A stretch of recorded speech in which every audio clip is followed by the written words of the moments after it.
моя, родино мила, защо тъй жално, тъй милно плачеш, гарване и ти птица проклета, на чий гроб там тъй грозно грачеш? Очи, там близо, край град София, стърчи, аз видях черно бесило и твой един син Българио виси на него със страшна сила.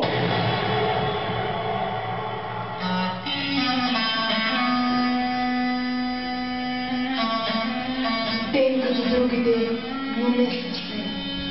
България скърби за тебе, Дякомир. Бесило, бяла риза и перчина, като светкавица пронизват мрака.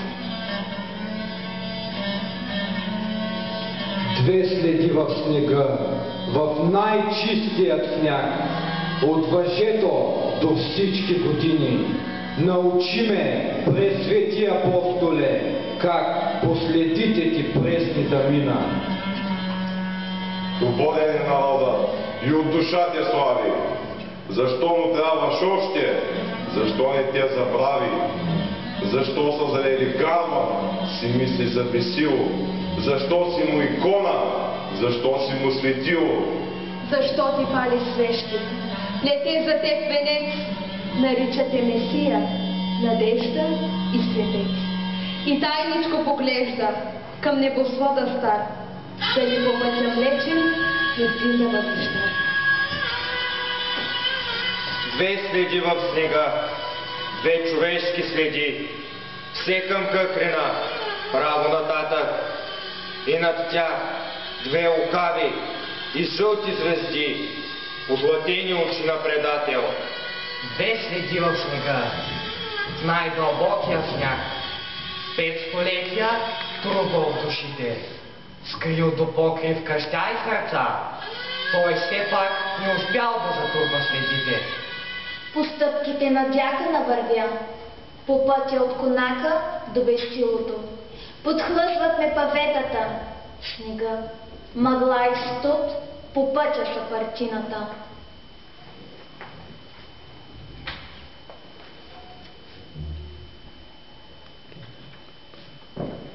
Виждаш ли, Господи, виждаш ли? Сняг е затрупал безсилото, зимата люта, без жал съжижда, с пръсти си ледец, слава и сила. Плачеш ли, Господи? Плачеш ли? Стяга въжето юнашката шия. Хапят плътта му вълчиците в здрача. Късат я хищно и кървите пият. И пак е зима. Ден е мразовит. На дъх от пролет. Всъщност пролет няма. Дали защото днес си бил убит? Без нея е вятърът, една човешка драма. Апостоле, душата ми висиш. А страничката, види се, е мокра. Какво? Сълза, кал, кръв, листът мълчи. Нима е плакал тъкмо той, жестоко. Нима е носил кал, тъй чист дълбоко. Той, чистият, с безсълзните очи. Чия ли кал, ако е кал, сребристо светлее в жълтеникаво клише? Чия ли кръв е капнала на листа?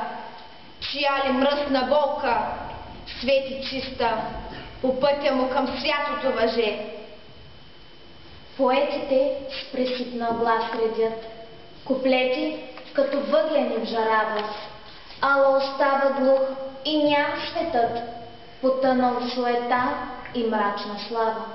И нещо пак не ни достига днес, небето слиза над главите ниско. Кой още вярва в думичката чест? Къде са идеалите ти чисти? Как кривиците в нас да заличим и времето без страх да преобърнем? Светът е все така несъвършен.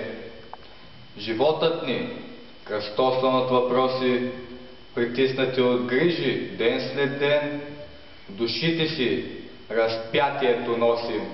Аз не бих те питал колко просто е на алтар сърце да принесеш и да светиш в тъмното, апостоле, както свети восъчната свещ. Как се носи болката на клетите, как в сърце се сбира цял народ, как се помнят думите, заветните, ако дух е впринчен от хомот. Идваш ти след моите безсъници, светъл ангел и среднощен гост, да напомняш някак след тръните, бити в главата на Христос. Светли апостоле, дяконе Левски, имаш ли сили да бродиш с мене кръстом свободното българско днеска в тая земя без срам разорена? Студ, глад, безхаберие, страх, мрак е обгърнал душите ни, огнището бащино плахо маждука. Забрави ни, дяконе! Време дошло е да тръгнем, дяконе, тръгче по тръгче, да дирим вяра. Огънят, дето посял си някога, ние да разпалим за България. Прости, дяконе, че не опазихме Твоя завет, да се обричаме само на нея, чистата, святата, наша единна, обща република, и на ултара на свободата й жертвен курбан глави да туряме. Вярно е. Губим ли, себе си губим. Ако спечелим, ще е за всички. Ама са много дякони юдите. Чистите малко. Ти си едничък. Чест и морал погазихме, вярата, инако брат забравихме притчата. Дяконе Левски, тая България, как отечество да наричаме? Апостоле, сега си научен повече, отколкото преди. За кой ли път в лъвският ти скок днес търсим жадно смисъл и опора, а ти ни даде простичък урок, до смърт да се остане честни хора. Единствен ти прозря, че не си мали, човекът може по-човек да стане. Човещината, святата се ражда от ситост не, а от духовна жажда. Апостоле, разбра се, че на книга свободни да се наречем не стига. Не стигат само клетвените думи, че ще вървим по чистите ти друми, защото робът за живот възкръсна, под той безсило и след тази смърт, защото там страхът ни се разпръсна. Избрахме своя героичен път.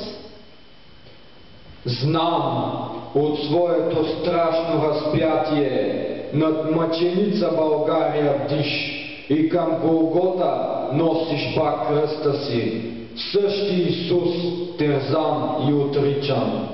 Снес от небето, свети апостоле, научи ни да се обичаме. И пак е 19 февруари, с цветя в ръцете, чинно коленичи, изплакал очите си, България почита свято, своя син обича. Усетила как тежките му стъпки отекват през едно превратно време. Тя вижда Левски да върви по пътя и българи да падат на колени.